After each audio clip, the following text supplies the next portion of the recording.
So thank you, Mr. Chairman. I'm also looking forward to continuing the bipartisan tradition of this subcommittee, and I hope to work with you and all of our members to make sure that we improve the lives of our service members, their families, and our civilian workforce so that they can stay focused on the mission of keeping Americans safe. I want to start by extending my condolences to the 4 families that just lost loved ones during a training mission in Lithuania. They remind us, those who go into harm's way and their families are always at risk and put it on the line for the people of the United States of America. We are a deeply grateful nation. I am glad that we are starting this year by focusing on how we recruit and retain the next generation of military leaders. Our military service academies are among the top academic institutions in the nation. West Point, the Air Force Academy, the Naval Academy provide a high-quality education, and they recruit and train almost 20% of our military officers. Currently, our military academies are very selective, almost as tough to get into as the top colleges in this country. But that knife cuts both ways.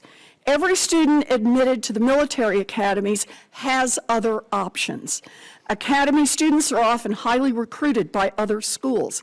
The competition for talent for tomorrow's leaders is already fierce. Attacks on our military academies are policies that shrink the pool of young Americans who will consider applying for military service will cause lasting damage to our military and to our nation.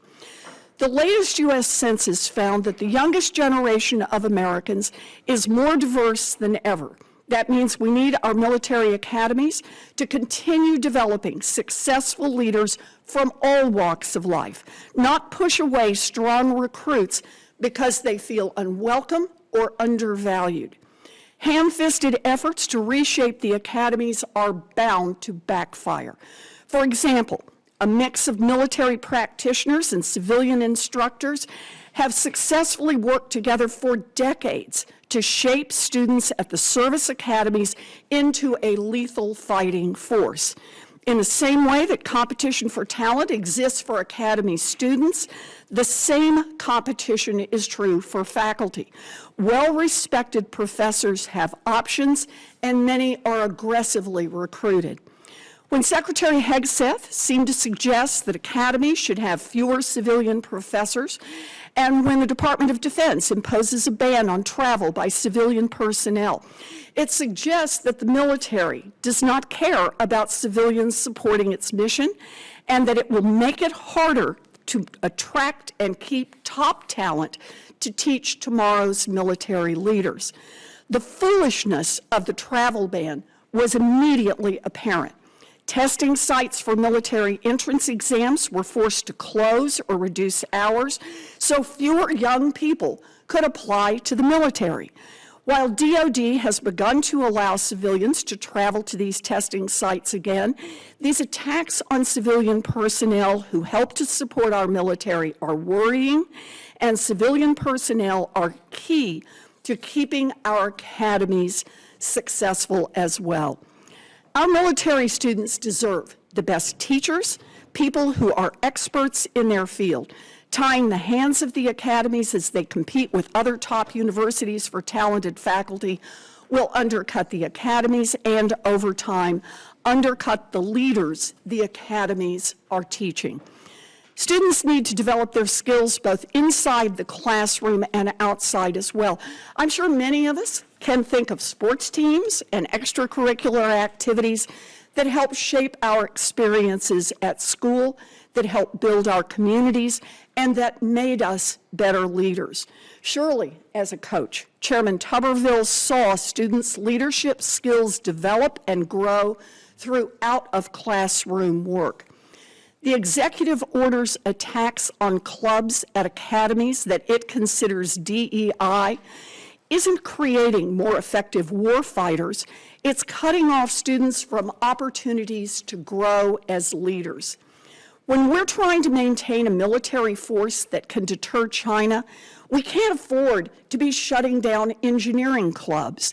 But under President Trump, West Point has already disbanded chapters of the National Society of Black Engineers and the National Society of Women Engineers.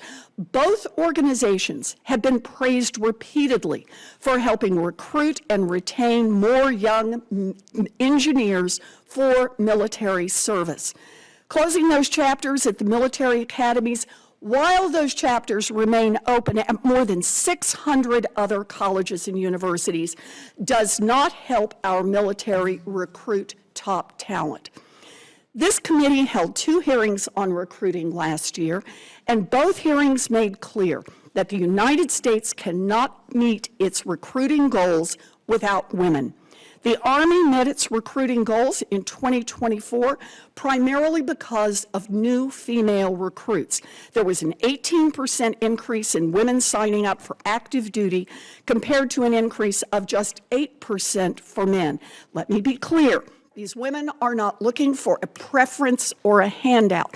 They just want a chance to compete straight up. But we won't be able to attract the women we need if they see a new glass ceiling on their opportunity to command.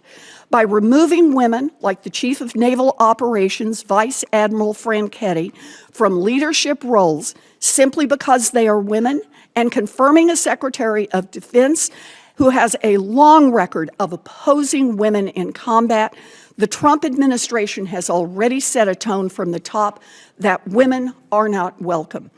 We are already hearing concerns that women are hesitant to join certain military jobs because they believe they won't be welcome solely due to their identity, not because of their qualifications. Black recruits face their own challenges.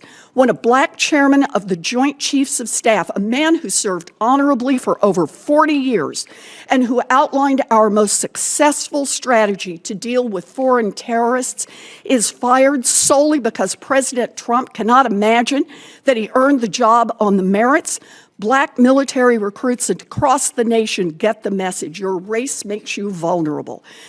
And when national organizations to support Black college students who major in engineering are suddenly dropped at the military academies, while those organizations remain lively at 600 other colleges and universities, the message that the military academies may not welcome you gets even louder. Recruiting and retaining talent, including Black and female talent, is a critical job for the future security of our nation. Pushing away more than half our future leaders is wildly self-destructive.